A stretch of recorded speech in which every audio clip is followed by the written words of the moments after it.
Welcome back, guys, to the Veracity Markets Podcast. Veracity Markets is a financial services provider under FSP number 44701. The content of this video and audio are for educational purposes only. So this one is a big one. This is a big one. Today, our guest is the main lady herself, one of the co-founders of Veracity Markets, who's been instrumental in the success of Veracity Markets in South Africa, which is one of the largest CFD and derivative providers in the country. She's the CEO herself of Veracity Markets, the fearless woman in business. And she is, yes, that Shelley, our CEO, Shelley du Plessis. Welcome. Jeez, wow, thank you. You're talking about me. I feel like every time I introduce you, I need to have like a horn. Which is I'm so shy. You'd think that I'd get more used to these things now, but yeah, I'd rather just be in the background. But yeah, here it is. I suppose it's an important thing to talk about. Women in business, unfortunately. So yeah. So to the viewers who are seeing you for the first time and they're seeing your face for the first time and they find out about Veracity Markets, who is Shelley? I think that answer changes depending on the day.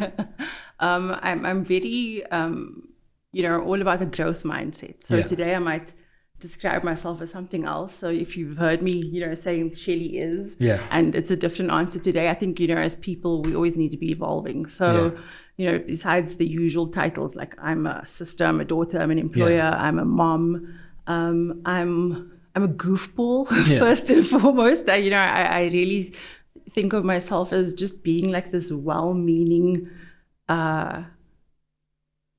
unicorns and rainbows type of girl who's always just, has an idealistic view of the world, despite, all the attempts to make me cynical. I'm always just, I'm very like optimistic, do things because, they need to be done, not because, for any accolades or anything. I'm just a, get it done type of girl. I'm, like I said, idealistic.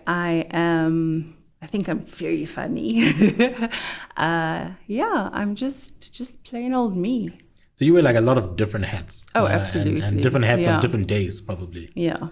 Like, and how important do you think it is for women to almost kind of have that diversity? Look, firstly, I'd like to say that it's not easy.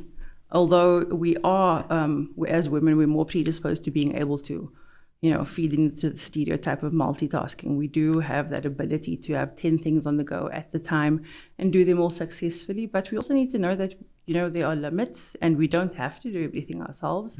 And, partnerships and alliances and working with people who can fill the gap where you can't is just as important as being able to wear all those hats and do it yourself. There's no glory in being a martyr. Yeah. So even if you can do it, just give yourself a break and accept some help. Yeah, that's important.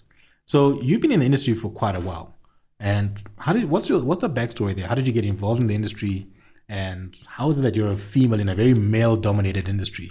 I think that I've never really let the fact that I'm female or any other, lacking any other qualifications maybe, or I didn't say, I can't get into this industry because I don't have a degree in finance, or I can't get into this industry because a woman. Those things never actually occurred to me. I think it's just the way that I was raised. If there's something that needs to be done, you do it regardless of, look, let me just put it out there, I'm not about to change a tire purely because I don't know how. But I didn't see any of those things as reasons why I shouldn't be able to do it. I got into this industry very much by default. It was a very fortuitous mistake. A very good friend of mine needed some help in his business in this industry, and I was fortunate enough to learn from him, every aspect of running a brokerage. And as I spent time in this industry, I discovered that I really enjoy speaking to people because, like I said, I'm super shy. But I enjoy the relationship building aspect of it. And I think I got a pretty good idea of what the trading community in South Africa really wants. So when the opportunity presented itself to go out and do my own thing, I was like, well, okay, I've always been a kind of a bossy boots and I've never, intended to work for a boss forever. So it was just a natural career progression to move out into something on my own. I mean, obviously at the time when Dane and I were chatting about it, I don't think we had any in any of our wildest, craziest dreams, Yeah. did we imagine that what we were incubating would be this? Yeah. But yeah, we're so blessed to be part of this, really. Yeah. Because the success Veracity has had, it's almost hard to put into words because people would think that we're a company which has been around for a long time. Yeah. And, we're not even a year and a half years old. Yeah. Right? Like you said, we've only been around for about a year and a half, and people often compare us to established names in the industry and would say, like, broker X who's been here for 30 years does this, why don't you do it? Yeah. Which is both a compliment and, a lack of maybe, weighing up all the pros and cons by the client, because they expect us to compete at that level because we've obviously been delivering at that level in certain areas, and that's why they can't understand why we can't give them the full package that someone with 30 years of experience can give them. So we're getting there really fast. But like I said, in 2019, when Dane and I started talking about this, our intention was just to potter along and figure things out as we went along. I resigned at the beginning of March 2020. So towards the end of March, when the president said we're all going into hard lockdown, I was ready to turn around and say, about that resignation, can I just have it back? Because I clearly, I'd rather have my safe and secure job than go off into the complete unknown. And, I'm so glad in retrospect, obviously, that I didn't do that. And I stuck to my decision to try something new, because on the 1st of April, it's such a terrible date, on April Fool's Day, 2020, I was in my bedroom in my gown, just like the rest of South Africa. And I'd gone to bed on the 31st of May, an employee, and I woke up on the 1st of April, as I'm not my own boss. I have a partner. So, but responsible for my own financial future, basically. And I think, I don't like to say coincidences or that the stars aligned, but everything just happened with such divine intervention. Because we're in lockdown now, so everybody's in their house. And as it happened, Dane was always in Cape Town and I was always in Joburg. So we were always set up to work remotely. So, other than the speed wobble, because we couldn't train and hire staff, it was fine for us to work in our bedrooms in our pajamas. And like I said, we thought we were just going to, play around and get a couple of clients and, perfect it as we went. We didn't have any dreams for taking over the world, but I am so grateful that what we do has resonated with so many people. And I think that the reason for that is, I think I mentioned that I'm a goofball and I'm honest to a fault. And I think that people can resonate with that authentic part of what Dane and I are trying to do, because we're not, it sounds so silly to say we're not in it for the money, but we're really not. We've got a passion for this industry. To bring back integrity and to bring back my touch of rainbows and unicorns, to bring back something that you can be proud of, because I feel as soon as people ask you what you do and should you say, for example, the word Forex or trading, people will start making sure they still got their wallets and being like, okay, scammer, I see you. And, I for a career that came about almost by default and something that I've since become passionate about, I want to be proud of what I do. And I want to be someone who can take away some of the stigma around this industry, because it's just so misunderstood. And I think I probably had those same reservations going in as everyone else, but as soon as you understand something, you're equipped with so much knowledge and you can make your own decisions. And it's interesting that, local brokers always get a bad rap. You say, no, we only want to do with international brokers and whatnot. And I think with Veracity, as a local broker, it's almost like our clients can identify with us and say, hey, well, I can WhatsApp them. Yes. I can see almost a face to this broker. Absolutely. Yeah, we're accessible. We're right there, which is, again, a good thing and a bad thing. Because, I deal as much as I want to be there for every client, which is a very lofty ideal when we've grown at the rate that we have. It's just not physically possible for me to speak to every client that we have. But also because everybody is so accessible and they feel like they know you. You take a fair amount of abuse when things don't go their way, which I understand. Money is an emotional thing, and you're not going to maybe think as rationally as if it were another area of your life. So but being accessible is definitely one of the advantages of a local broker. There have been instances where things have not turned out well. Being with a local broker, I think the most important thing is to make sure that they're regulated. Correct. Obviously, so that you do have some recourse, because there are a couple of local brokers that aren't regulated.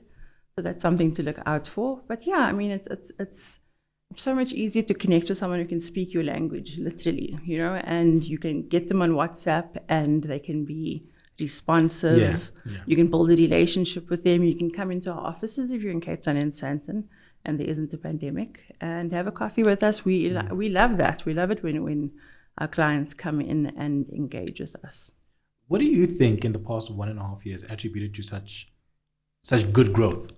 Because we're almost like a unicorn startup story. Yes. In the past year. See, unicorns and rainbows. Yeah. The fact that, it was started firstly in a pandemic and in a hard lockdown. In a bedroom, in my gown, when I hadn't showered in 3 days. And even against all those odds, 1.5 years later, amazing growth, amazing client database. What do you think what attributed that?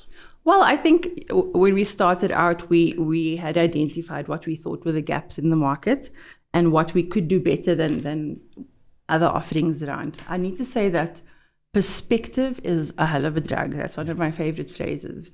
When I was an employee and looking, and I was thinking, I could do this so much better. You just need to do this, and you'll solve all your problems. And then when I was in that chair, I was like, oh shit, there's so much that I did not even begin to know about, and that I hadn't taken into account.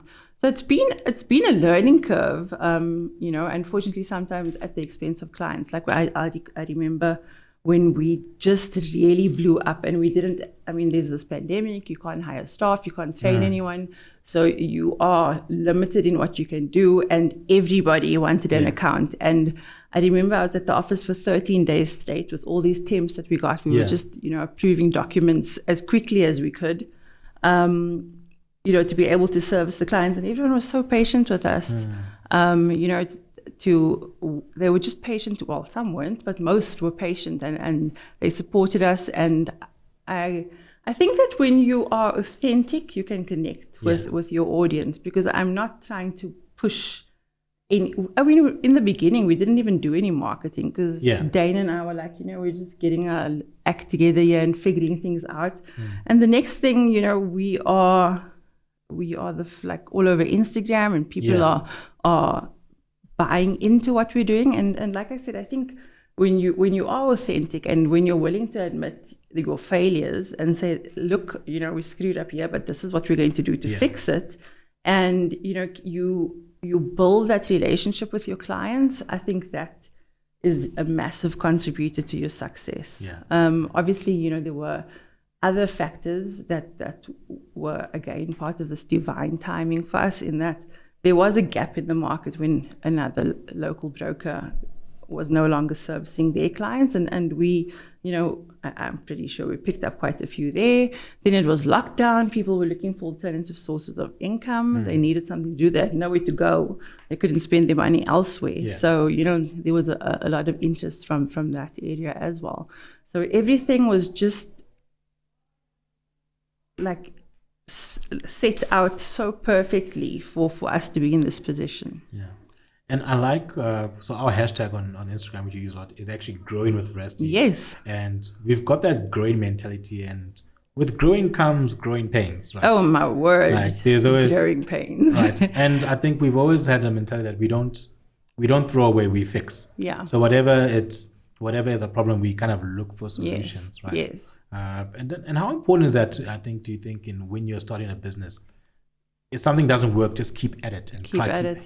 I think if you're going to be brave enough to try something new, you're going to have to be prepared for failure. I don't think there's anybody in the history of the world who has set out to do something and did it perfectly on the first go without any setbacks or curveballs.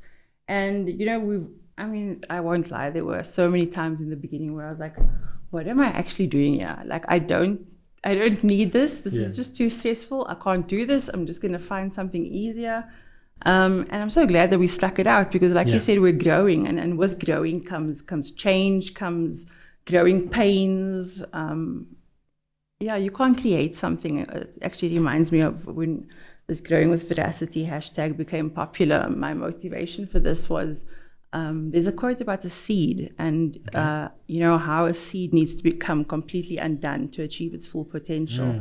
And to anyone who is not familiar with growth, it might look like total destruction. And that was kind of the thing that kept me going, that the seed needs to come out of itself and it looks nothing like it did before. But the end result could be a huge oak tree, and if you walk past that seed in its sprouting phase, you might think the seed is just exploding and it's going to be useless, and not think long term about once it's moved through that phase, something great can be in its place. That's actually very insightful. Yeah. So Veracity is involved with the Menstruation Foundation. Yeah. And how did that come about? Obviously, when you're a woman, these kinds of topics are close to your heart. And I am so fortunate and blessed that my partner, Dane, he's got daughters. So it's normally a topic that men would shy away from and not feel comfortable. And also most of our clientele is male. So it's a very risky, project to back. There could have been others. But as a woman, that's something that was close to my heart because so many young girls lose so many, days of learning every month. And they're disadvantaged by the fact that something that they had no choice in is going to negatively impact their education, their whole future. So we wanted to give back in a small way to making sure that girls and women are supported through this time. Like Sylvan Gessie, who is one of the people associated with the foundation, he says if men bled once a month, pads would be free. And that is a fact, unfortunately. Like our society is very skewed to the male perspective, and we need to start. The great strides that we made already, but we need to keep equalizing the playing fields. Yeah, and I think it goes back to when we first met, the thing you said to me, which kind of resonated was, it's always going to be people over profits. Absolutely, and some clients have actually noticed, and they've said that's just not something you say. It's not just a soundbite or a cute little, marketing speak. We really do believe that, whether it's our clients, we feel like our clients are a community of that's our tribe. And even our staff, we've grown in 1.5 years. I don't know how many South African companies in any industry can boast a staff complement of 60 from the 1st of April 2020. So across our 2 offices, we've got about 60 staff. And then also I think it's very different to the usual brokerage model. I don't think that there are any brokerages that you can walk to that are so, labor intensive as we are, because we believe in relationships. We don't, we automate as much as we can, but we also, we want people. And then also with that job creation, and this is one of my biggest motivators, sitting in my office and looking at all these people, our staff members who have families, and then being conscious that there's a need for me to perform, for Dane and I to perform, so that these people, these 60 people can keep, supporting their families, which is a massive motivator for me. And, that keeps me awake some nights. Yeah. Every single IB I've talked to, when we have the conversation, even clients who just generally just chat with us, they don't see us as just a broker. They almost see us as a family. Because whenever they say, well, can I talk to this account manager, or can I talk to Shelley, or whatever the case is, it's not I'm just talking to a company. Almost talking to a family. Yes, we are very human, and I think that's the kind of culture that Dane and I work very hard to create and to maintain. Anyone who's been to our offices know that they are quite comfortable. We could have taken an option, a low budget option, and Dane and I could have walked away with more profits. We could have kept our operating costs low. We could have employed less staff, and been smiling all the way to the bank. But that really isn't why we're doing this. I'm proud of my Veracity Markets family, both internally and our clients as well. When we do have our growing pains, as you mentioned, the amount of support I get from the Instagram to show my age, is, there'll be the random hurtful comment. Yeah. And because I believe so passionately in Veracity Markets, I take those comments very personally, because I know that's not what we set out to do. But like I said, the amount of support is overwhelming. People saying, yes, this isn't great, but we've got your back because we know what you're about, is very encouraging. I've actually made so many great friends amongst clients as well. So it really enforces that family and that community sense. And then we also, we build on that. In April, we had our IB event, where we get to see them face to face. It's hard in the pandemic, but human connection is very important. So we had our IB event, we had our women's event, we had our event in Cape Town at the end of last year. And we want to do quite a lot more of that so that we do get to see people face to face, and also that they can understand that, it's not just tech, it's not just MT4, MT5 on your phone. There are human beings who are actively invested in making sure that your trading experience is a good one. So you mentioned something about social media. Yeah. Because social media, I think, is somewhat of a double-edged sword. Oh, yeah. Sometimes, right? And a lot of people look at us and like, they're very active and we're always putting out educational stuff there. And you mentioned something earlier about regulation. Yes. So, a lot of people on social media are like, okay, well, these are fake accounts, it's demo accounts. What would be your tip when you're looking at a broker and you want to say, I want to make this broker my home. Yeah. I want to make this broker my family, and I want to fully commit to this broker. What would be the tips you'd give out? So the first step would be to check the regulation, and then further to that point, it's all good and well for them to have an FSP number like we do, but then check that they are actually authorized to offer the products that that the services that you're going to take from them. Because I've actually seen a broker that advertises an FSP number, and I just did a quick phase search on the internet, and that number is only authorized for insurance products. So they may as well not even have that, because it's of no consequence. So the regulation should be there so that in the event that you follow. Firstly, let me say this: we have your first port of call is not the FSCA, and they're probably going to throw out your complaint anyway if you haven't followed the procedures. We've got a complaints policy on our website,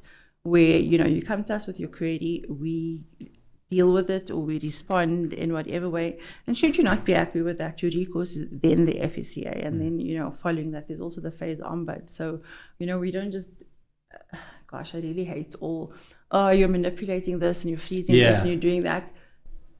I can go to jail. It's not something I would do easily or at all, because that's just not who I am as a person. So, I take those ones very, very personally.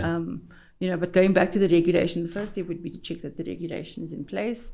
The second thing is to make sure that they're accessible. Like you said, our clients can contact us on a variety of channels. We do have a lot of clients, so it sometimes takes a little bit longer to respond than maybe clients would like. And I think, just if I can just throw this in here, guys, you are not the only person WhatsApping your account manager, and just because he's online does not mean he's ignoring you. He's probably got a couple of other questions to deal with, and I promise you that they will get back to you. Specifically like our guys like Josi and Cloni and Luta and Tato and Dile, and I'm forgetting his name and he's going to kill me. Jabu, how could I forget Jabu? These guys are not, we're not about office hours. We're accessible pretty much whenever. And then also I want to throw this in there, we're also human and we have families and stuff to do, but we take our commitment to you guys very seriously, and we pride ourselves on being accessible and being responsive and sorting out the issue.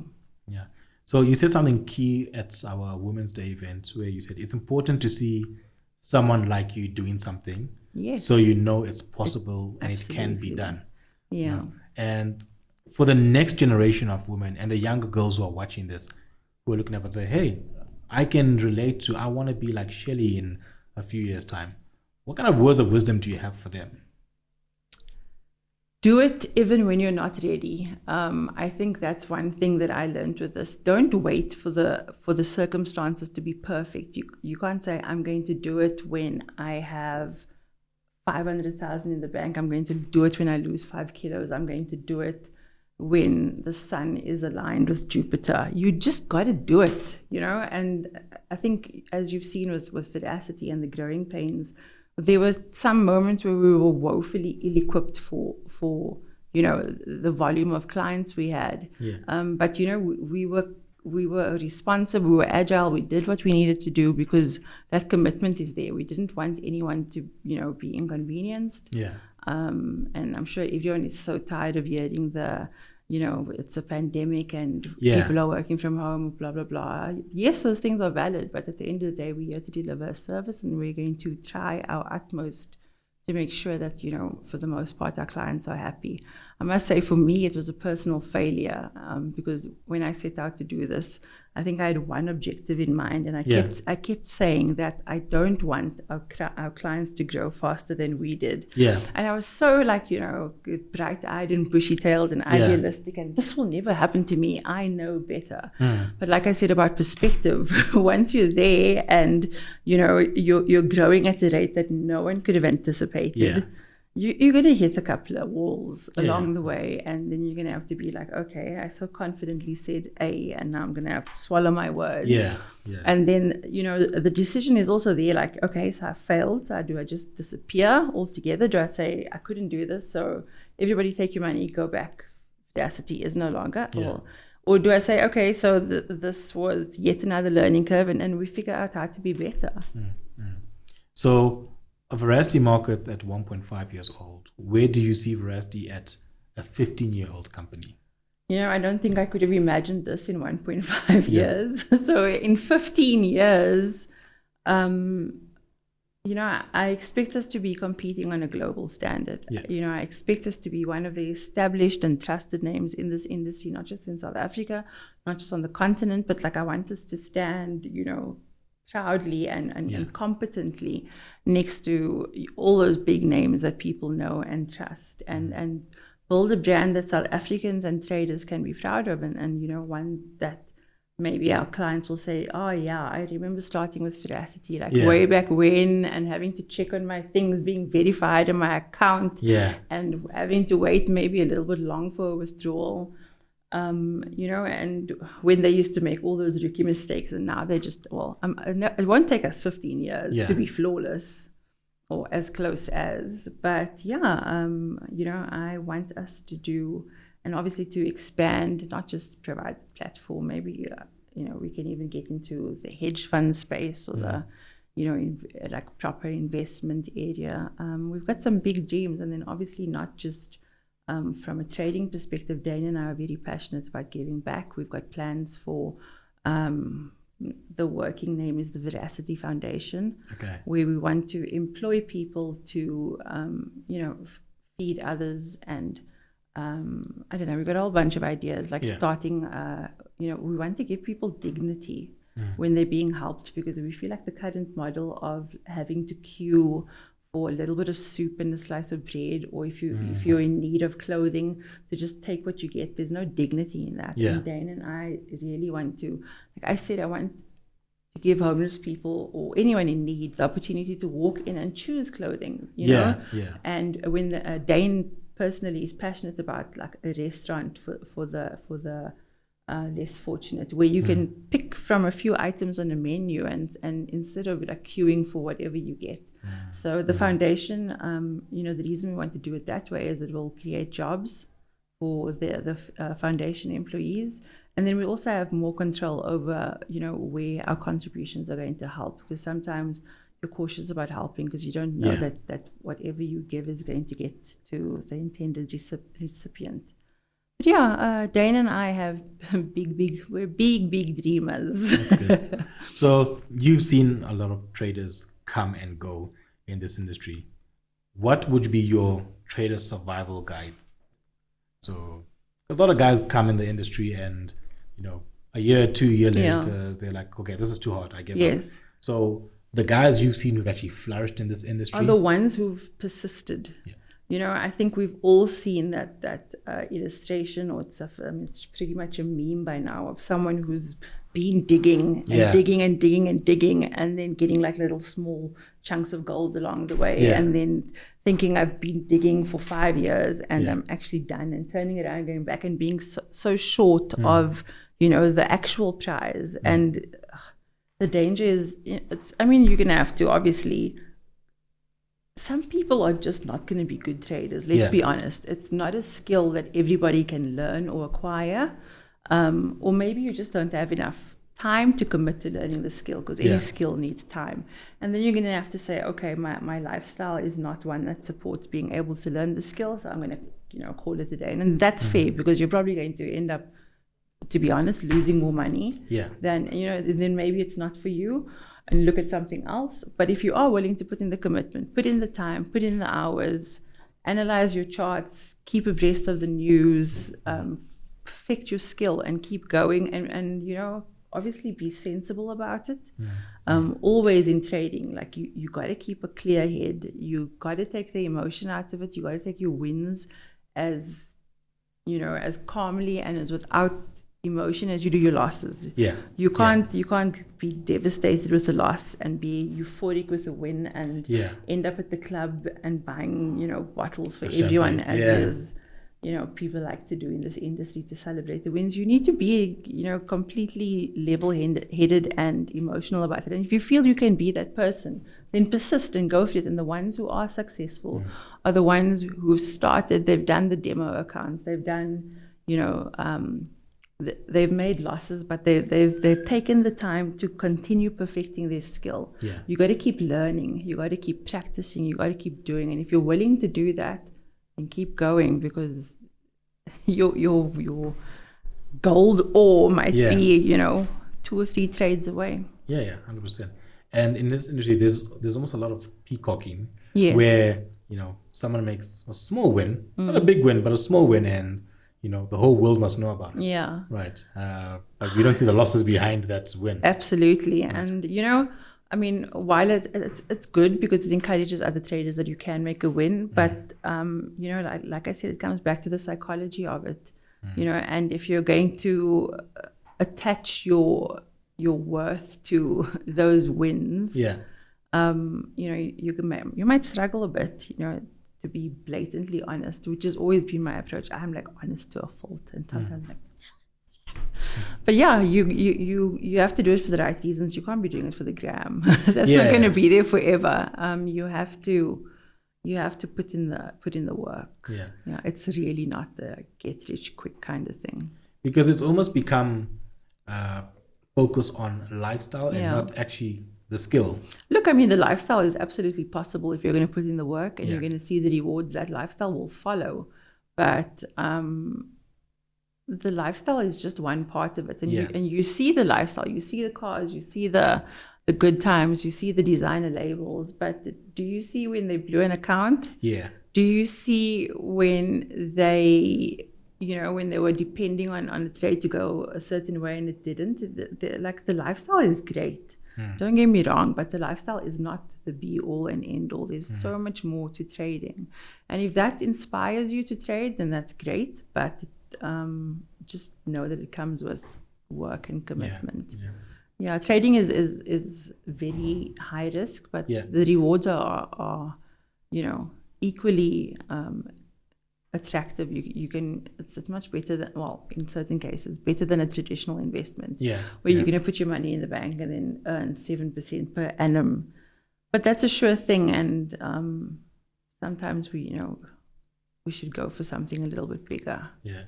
So in regards to upcoming developments at Veracity Markets, and almost like what's next? What are the kind of the key things you as CEO are kind of focusing on in the next couple of months and years? Well, I think only at this point are we really able, Dane and I can like actually think about what's next, because as much as we set out to be proactive, as it happened, we had to be, you know, reactive and deal with challenges as they came up. And so now we can start looking at the future. So, I mean, for me, it's not a big thing in the industry. It just hasn't really been popular. But MT5, which I've been playing with a little bit more now, is, I always say it's like the difference between if MT4 was a phone, it would be a Nokia 3210. And MT5 is like the iPhone 12 Pro Max. 3 cameras. Exactly. Like, I mean, I don't understand why it hasn't taken off in popularity anymore. It's really like such a smooth way of trading. You know, you have much less interruptions, there are more options for you in terms of time frames and all of that. So I'm quite excited about MT5. I mean, a little while back we launched the micro indices, which also took off like a bomb. And then we're really just wanting to go out into the continent now. We first wanted to refine our offering. You know, it's pointless wanting to take on all the territories if you haven't perfected your offering back home. So now that we're feeling a little bit more confident about our offering and how responsive we can be, now we can look at new things. We'd really like to get out there a bit more, but then coming back home, we also really want to push education. From day one, that's been something I wanted to do, but you know, circumstances dictated that we dealt with other things as a matter of priority.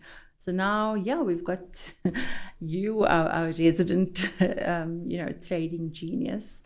And I'm hoping that we can put out a lot more content, both to educate, inspire, motivate. And I'm hoping that, you know, this kind of education can be a two-way thing, that we can not only do trading education, we can educate clients about, you know, tax issues as related to trading, because there's so many questions. And another area that I'd really like to talk to people about is, you know, what does the broker actually do? And you know, address issues like manipulation and gaps and freezing and you know, the very real misconception around it. And then, like I said, I want this to be an industry that I'm proud of.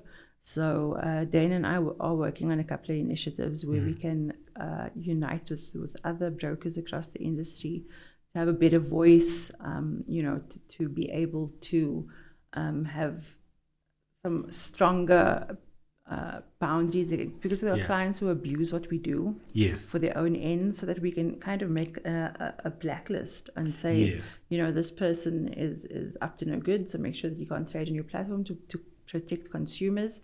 And then, you know, also do like for consumers, just to kind of, and I know it sounds like such a political phrase, but like democratize the economy, you know, give people access to the global markets. I think before, people have always thought of the markets as something, you know, for rich people or other people. And it really doesn't have to be, you know, you don't have to start with thousands and, you know, hundreds of thousands of rands. You can start small. You can start with nothing. You can start with a demo account and perfect your skill from there. And then, you know, whatever funds you've got available at the end of the month, you can start applying that to your real account and start growing your skill and growing some money consistently from that. This is not just something for, you know, investing and trading in the capital markets are not something just for highly educated elite others. It's something that can be for everybody. You said something key in regards to a lot of people don't actually understand what brokers actually do, because there's this impression that if someone's got a trade open, you know, Shelley's looking into my account and, you know, she's adjusting my stop losses and she's kind of making sure that my account blows. And there's a lot of misconception in regards to what brokers actually do. Can you go a little bit of a detail? I mean, I obviously can't speak for all brokers here, and I think this also goes back to the reason why I got into this space. You know, when I talk about bringing integrity back to trading and doing that through education and doing that through knowledge, a broker is essentially, you know, at its purest form, an intermediary who's going to connect all the moving parts in the background that you need to be able to like click a button and say buy, sell, you know, of whichever instrument that you're doing. So, you know, we're just in the background juggling all those moving parts. But personally, you know, my strong point in this industry is I call it relationships and more operationally in terms of just the daily running of the brokerage. You know, we've partnered with someone who can provide all the tech, and that's their job. I mean, if you've ever tried to WhatsApp me, it takes a really long time to reply. And it's not because I'm sitting and moving stop losses. Coming back to the regulation, I don't think there's much incentive for us to want to do something wrong and put ourselves at risk of being fined, or even worse, going to jail, losing our business. Like I said, we've got 60 staff members who, sustain their families with their salaries. So even if I knew how, I personally have no motivation to do any of that. There's way too much to lose. And without sounding flippant or dismissive, there's way too much for me to lose. Than even if it's a 500,000 Rand account, for me to go in there and manipulate an outcome for my own benefit. I've got as a company, we have so much to lose from that, basically fraudulent action. I would never even consider it. It's really not something that I would want to do or ever do.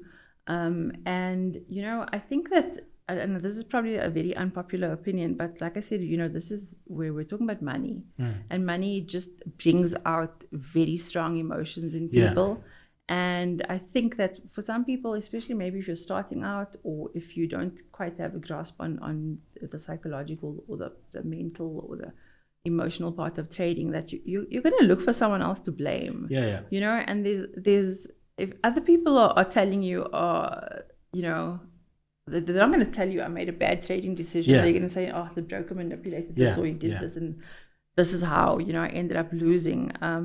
I'm not saying that technical problems don't occur. I mean, we are heavily reliant on tech, and we take every precaution to make sure that those things don't occur. But more often than not, clients are going to use that phrase to assign the blame maybe to someone else for a trading decision which didn't quite go in their favor, or them not being responsive enough to close the trade, didn't have a stop loss, didn't put a take profit. So okay, so you raised an important point. I think it's a discussion I've had with a lot of people on this podcast in regards to when you take accountability for your own trading and say, actually, it wasn't the broker, it wasn't even technology, I placed that trade. No one put a gun to my head and they placed that trade. Don't you think it relates to the same also in business? Yes. When you're like, we made this decision and sometimes it just doesn't work out. We don't give up and say, well, I made a bad trade. Well, trading doesn't work. Cheers. Yeah. Even in business. It's all part of learning. And then the next time, I know a lot of traders don't, but they really should keep a trading journal. Analyze why your trade didn't go wrong. And use that to have less trades that go wrong in future. And even with business, we've learned some hard and some public lessons.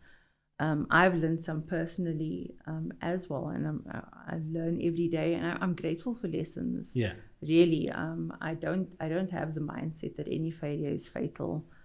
I think I once read a quote that said, "Success is going from failure to failure without a loss of enthusiasm." Correct. And you can't take it personally. These things happen, and unless you set off with bad intent, I think then maybe be hard on yourself. But if you went in there with X amount of information, and then later you realize, oh, I didn't take this into account, or I didn't know this, or and then you just say, okay, well, this was not great. If you need to say sorry in any way to the people who've been impacted by what is now your poor planning, you do that, and then you move on and you do better. Okay. Well, Shelley, this has been great. In closing, if anyone has to contact you, don't. I know you are a mini celebrity on social media now, but you're also very responsive. I think you don't brush people and say, no, don't talk to me, leave me alone. I definitely do try and be as responsive as I can. It gets a little bit busy. I do try and be as accessible as I can be. But obviously, we've also got a great team. We've got a whole bunch of people sitting at their computers ready and waiting to assist. I don't respond on my DMs instantly. So if you do have an urgent query, it's best to contact support. The details are at the link in my bio. Support is obviously your first port of call. And if there's something that's not resolved, I'm just very happy to step in and see that, the outcome is as it should be, or if there's something they've overlooked, I'm always going to be there. Okay. Well, this has been great. We are hoping to have you back soon with your busy schedule. But we're hoping to have you back soon and just kind of have more discussion as to where we're at as a company and as a business, what the future plans are. And just kind of, it's always nice to kind of have a face to a company. A lot of companies are faceless. Yeah. And I think it's always great to kind of have a face to a company. And thank you for availing yourself. Thank you. This wasn't nearly as bad as I thought it would be. So maybe I will come back. Yeah, no, this is great. Thanks for watching the Veracity Markets Podcast. If you are new here, don't forget to like and subscribe. And if you're a returning viewer, thanks for coming back and welcome back. And we will catch you in the next one.